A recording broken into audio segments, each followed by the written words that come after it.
ಕಾಂಗ್ರೆಸ್ನಲ್ಲಿ ಸಿದ್ದರಾಮಯ್ಯ ಡಿಕೆಶಿ ಬಣದ ವಾರ್ ನಡೀತಾ ಇರುವಂತಹ ಸಂದರ್ಭದಲ್ಲಿ ಇಬ್ಬರ ಜಗಳದ ಲಾಭಕ್ಕೆ ಮೂರನೇವರಂತೂ ಪ್ಲಾನ್ ಮಾಡ್ತಾ ಇರೋದು ಗೊತ್ತಾಗ್ತಾ ಇದೆ. ಯಾರು ಅನ್ನೋದು ನಿಮಗೆ ಆಲ್ರೆಡಿ ಗೊತ್ತಾಗಿದೆ. ಯಾವ ರೀತಿಗೆ ಪ್ಲಾನ್ ಮಾಡ್ತಾ ಇದ್ದಾರೆ ಅನ್ನೋದು ಕೂಡ ಹಲವು ದಿನಗಳಿಂದ ನಡೀತಾ ಇರೋದನ್ನ ನಾವು ನೋಡ್ತಾ ಇದ್ದೀವಿ ಬೆಳವಣಿಗೆಗಳನ್ನ. ಕಾಂಗ್ರೆಸ್ನಲ್ಲಿ ಈಗ ದಲಿತ ಸಿಎಂ ವಿಚಾರ ಚಾಲ್ತಿಗೆ ಬರೋದ್ರ ಮೂಲಕ ಥರ್ಡ್ ಫ್ರಂಟ್ ವಾರ್ ಅನ್ನ ಕ್ರಿಯೇಟ್ ಮಾಡೋದ್ರ ಮೂಲಕ ಥರ್ಡ್ ಫ್ರಂಟ್ ಜನಕರಾಗಿರುವ ಡಾಕ್ಟರ್ ಜಿ ಪರಮೇಶ್ವರ್ ಅವರು ಈಗ ಅದರ ಲಾಭವನ್ನ ಪಡ್ಕೊಳ್ಳುವಂತಹ ಪ್ರಯತ್ನ.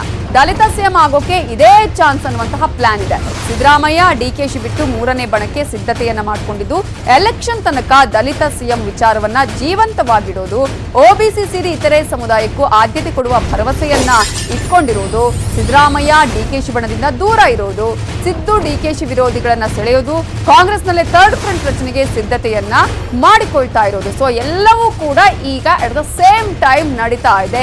ಸೊ ಎರಡು ಕಡೆ ಈಗಾಗಲೇ ಎರಡು ಬಣದ ವಿಚಾರ ಆಯ್ತು. ಆದ್ರೆ ಇದೀಗ ಆ ಬಣದಿಂದ ಲಾಭವನ್ನ ಪಡ್ಕೊಳ್ಳುವಂತಹ ಪ್ರಯತ್ನ ನಡೀತಾ ಇರೋದನ್ನ ಕೂಡ ನಾವು ನೋಡ್ತಾ ಇದ್ದೀವಿ. ಅದು ಪರಮೇಶ್ವರ್ ಅವರು ದಲಿತ ಸಿಎಂ ವಿಚಾರವನ್ನ ಈಗ ಮುನ್ನೆಲೆಗೆ ತಂದಿದ್ದಾರೆ.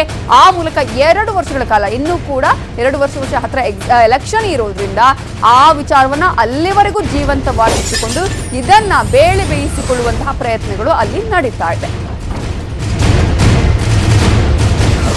ಈ ಮುಖ್ಯಮಂತ್ರಿಗಳ ಬದಲಾವಣೆ ಇರ್ಬೋದು, ಇತರ ಗೊಂದಲಗಳೆಲ್ಲ ನೋಡಿದ್ರೆ ಏನಾದ್ರು ಮಧ್ಯಂತರ ಚುನಾವಣೆ ಎದುರಾಗ್ಬಿಡುತ್ತಾ ಗೊತ್ತಿಲ್ಲ. ಏನು ಯಾವ ತರ ಬೆಳವಣಿಗೆಗಳಾಗ್ತದೆ ಕಾದ್ ನೋಡೋಣ. ಎಲ್ಲದಕ್ಕೂ ತಯಾರಾಗಿರ್ಬೇಕಲ್ಲ ನಾವು. ಸರ್, ಈಗ ಈ ಮುಖ್ಯಮಂತ್ರಿಗಳ ಬದಲಾವಣೆ ಇರ್ಬೋದು, ಇತರ ಗೊಂದಲಗಳೆಲ್ಲ ನೋಡಿದ್ರೆ ಏನಾದ್ರು ಮಧ್ಯಂತರ ಚುನಾವಣೆ ಎದುರಾಗ್ಬಿಡುತ್ತಾ ಗೊತ್ತಿಲ್ಲ. ಏನು ಯಾವ ತರ ಬೆಳವಣಿಗೆಗಳಾಗ್ತದೆ ಕಾದ್ ನೋಡೋಣ. ಎಲ್ಲದಕ್ಕೂ ತಯಾರಾಗಿರ್ಬೇಕಲ್ಲ ನಾವು. ಸರ್, ಈಗ ಈ ತುಮಕೂರಿನ ಕುಣಿಗಲ್ನಲ್ಲಿ ಪರಮೇಶ್ವರ್ ಅವರು ಮಾತಾಡಿದ್ರು. ಬಿಜೆಪಿ ಸಿಎಂ ಪದವಿ ಕಚ್ಚಾಟದಿಂದ ಮಧ್ಯಂತರ ಚುನಾವಣೆ ಸಂಭವದ ಬಗ್ಗೆ ಮಾತನಾಡಿದ್ರು.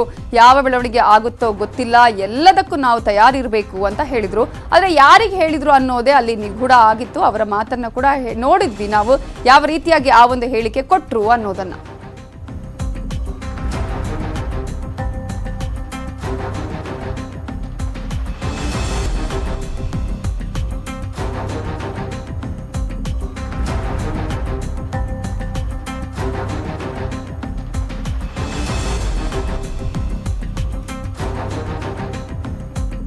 ಕಾಂಗ್ರೆಸ್ನಲ್ಲಿ ಏನೇನು ಆಗ್ತಾ ಇದೆ